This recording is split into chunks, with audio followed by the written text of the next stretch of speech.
What if the greatest enemy wasn't outside, but inside you?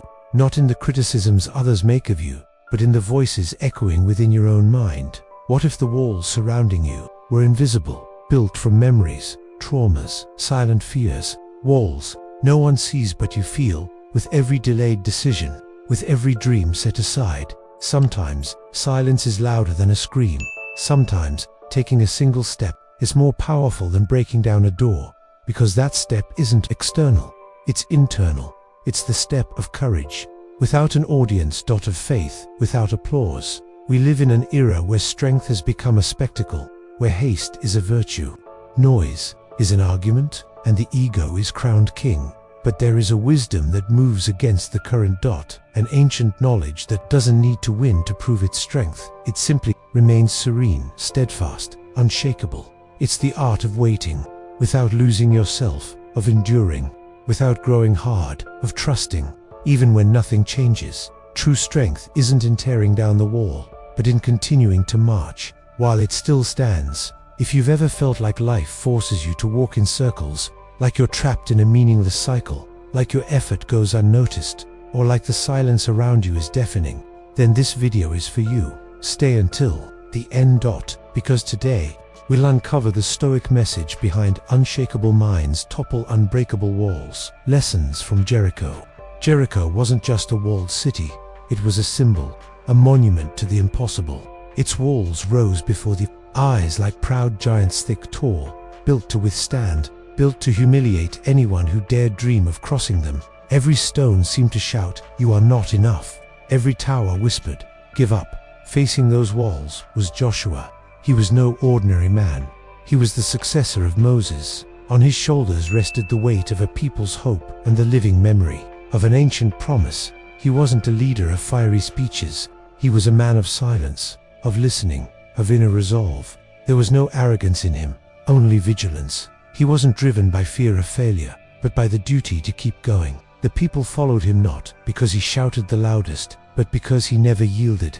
After 40 years wandering the desert, carrying hunger, thirst, and longing for what they'd never had, this people now stood before Jericho like someone facing their own limit. But contrary to expectations, there were no orders to attack, no battle plans. God didn't command them to raise swords or build battering rams. He commanded them to march in circles around the city for 6 days, 1 lap per day in silence. This wasn't a test of strength, it was a test of spirit, of trust. Joshua received the order and didn't debate it. He simply accepted, simply obeyed. Inside, perhaps he wondered, does this make sense? But that question never found a voice.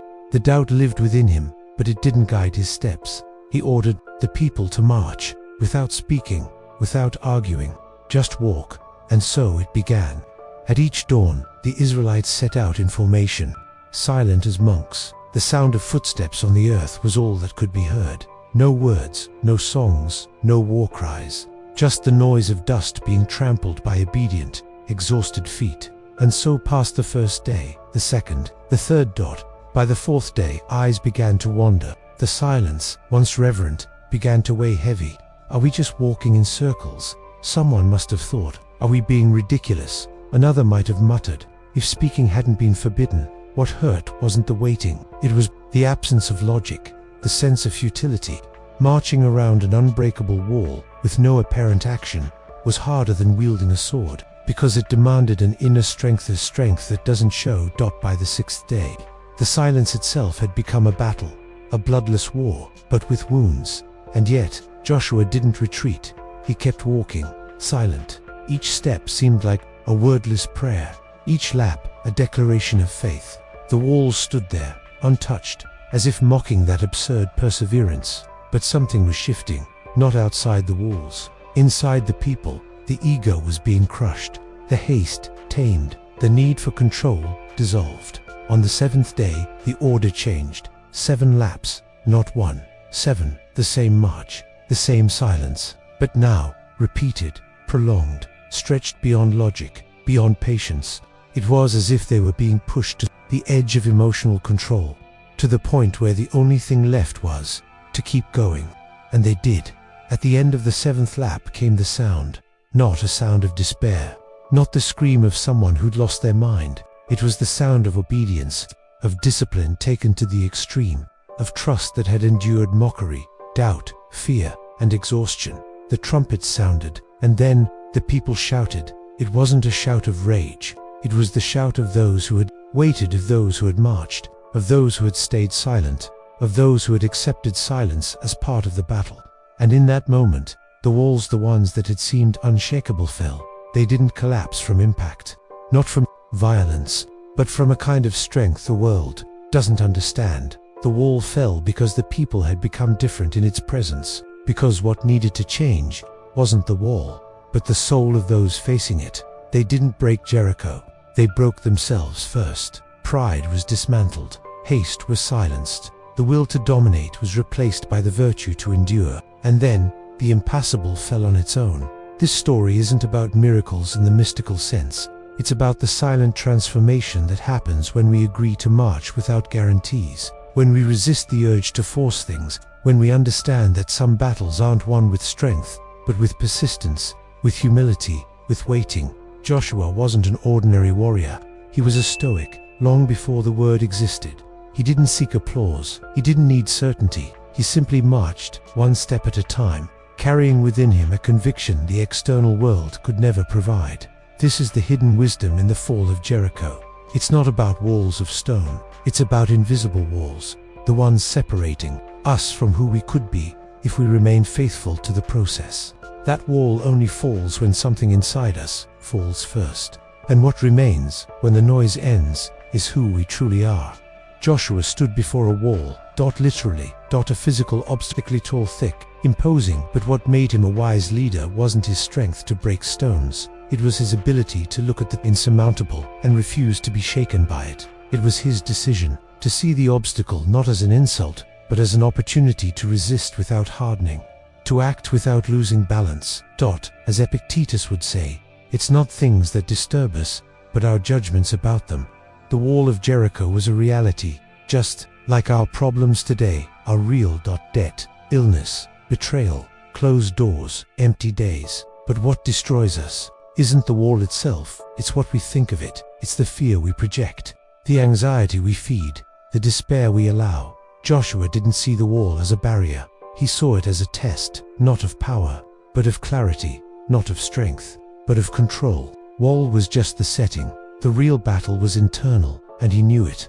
Marcus Aurelius wrote, "The soul becomes invincible when it refuses to care about what it cannot control." Joshua couldn't control when the wall would fall. He couldn't control the doubts of his people, not even the taunts of those watching his march. But he could control one thing: his own silence, his own attitude, his own pace, and that was enough. Stoic tradition teaches that true power lies in distinguishing what depends on us and what doesn't. Joshua embodied this teaching without words. He didn't try to conquer the problem. He conquered himself in the face of the problem. He stayed silent when he could have justified himself. He walked when he could have complained. He persisted when there were no signs. This is what Seneca would call virtue in action, the strength to keep going even when there are no visible rewards, the maturity not to demand the world change for you to remain steady. In a time that expects quick answers, Joshua offers another model, one of conscious waiting, of disciplined action, of faith without fanaticism, and courage without spectacle. The Stoic doesn't act to control outcomes. He acts to remain true to his reason, to his center, and when everything seems still, when the world seems to mock your slowness, that's when virtue reveals its truest form. Joshua didn't fall into the trap of immediacy. He didn't demand proof. He simply followed, and in doing so, he practiced the rarest strength of all, silent resilience. This is the virtue of endurance, not of pride, but of maturity, the strength of one who knows how to wait, who knows how to walk in circles without losing direction, who turns silence into preparation, not despair. The wall of Jericho didn't fall from shouting. It fell from constancy, from emotional steadiness, from spiritual discipline. And that deep down is all Stoicism teaches. Be steadfast, even when the world be serene, even when everything screams around you. Be invincible, not because nothing touches you, but because nothing dominates you from within, and you living in your own invisible prison. Maybe there are no stone walls around you, but you still feel trapped. Maybe what surrounds you isn't concrete, but the indifference of someone you love, the silence from those you expected words from, the absence of answers, time passing, and everything the same. You wake up, try, persist, do what's right, struggle to stay calm, to keep smiling, to not despair, but nothing seems to change. It's like walking in circles, the same day, the same problem, the same pain. You look around and think, why hasn't this passed yet? Why is this wall still standing? And that's when the most dangerous fatigue sets in, not physical, but spiritual, that exhaustion of the soul, the feeling that you're being tested beyond what you can bear. But is that really the case? Or could this moment, this silence that unsettles you, be your preparation?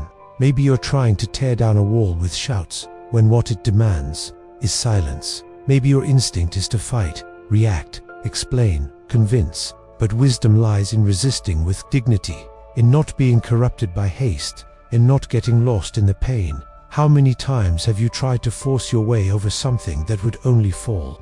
If you stopped fighting against it and started transforming within, who hurt you that you still haven't forgiven?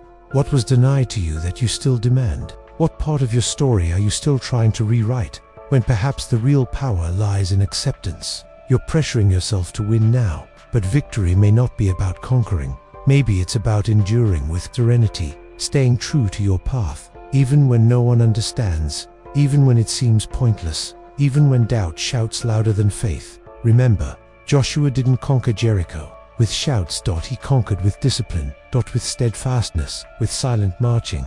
Maybe you need to march, not outwardly, but inwardly. March around your own impulses, circle your wounds, walk the same silence every day, until something inside you shifts, and then, only then, will the wall fall. Not by magic, but because you no longer need it. The wall only stands while you still have something to learn from it. When the lesson is complete, it crumbles, just like that, without force, without drama. Stoicism teaches that we aren't defeated by what happens to us, but by how we react. If the world doesn't change, maybe it's you who needs to grow, and that's not defeat, it's evolution. So, I ask you, are you trying to win, or are you ready to grow? Are you waiting for the wall to fall, or are you allowing yourself to change? Because sometimes, the wait isn't punishment, it's refinement, it's fertile silence, it's preparation for something you can't yet see. Maybe today, the wall still stands, but tomorrow, it won't be necessary anymore, because the real miracle will have already happened inside you. The wall didn't fall when they shouted, it fell because they learned to walk, without losing themselves. It was the inner sound that crumbled the outer obstacle, because true power isn't in the force that breaks through, but in the presence that remains. They didn't conquer Jericho with haste, nor with fury. It was with steady steps and disciplined hearts. And so it is with life. The wise man doesn't choose the easiest path. He honors the path that was given to him, even if it seems strange, even if no one understands, even if it's circular, even if it's in silence, because he understands that the process isn't punishment, it's refinement. Every day without an answer, every lap without change, every uncomfortable silence, is an invisible sculpting of the soul. It's easy to want shortcuts. It's easy to demand the walls fall quickly. But not every victory reveals itself in visible conquests. Sometimes, the greatest triumph is moving forward, without growing bitter, without losing faith, without abandoning who you are. To persist isn't stubbornness. It's commitment to your own essence. It's telling the world, I may not understand the reason, but I trust the movement. So when you feel like you're walking in circles, take a deep breath. Look within. Ask yourself, who am I becoming by marching this way? Because maybe the wall's still standing, aren't the end of the story, but the mirror revealing you. And when you're ready, when the sound within aligns with the march, when the shout isn't rebellion, but surrender, the wall will fall. Just like that, because it won't be necessary anymore. If this story touched something deep within you, if it sparked a memory, a silence you carry, a wall that still stands, then consider following this channel. Here, every story is a silent compass for the soul. We don't offer easy answers, but true paths. Stories that don't distract, but reveal. Reflections that don't shout, but transform. And perhaps, in the midst of one of these stories, you'll find the direction you were seeking. Or maybe, you'll find yourself. Because in the end, every step we take, isn't just toward what we want to conquer, but toward who we need to become. Until the next video. And remember, the wall didn't fall because of the shout. It fell because someone learned to march in silence.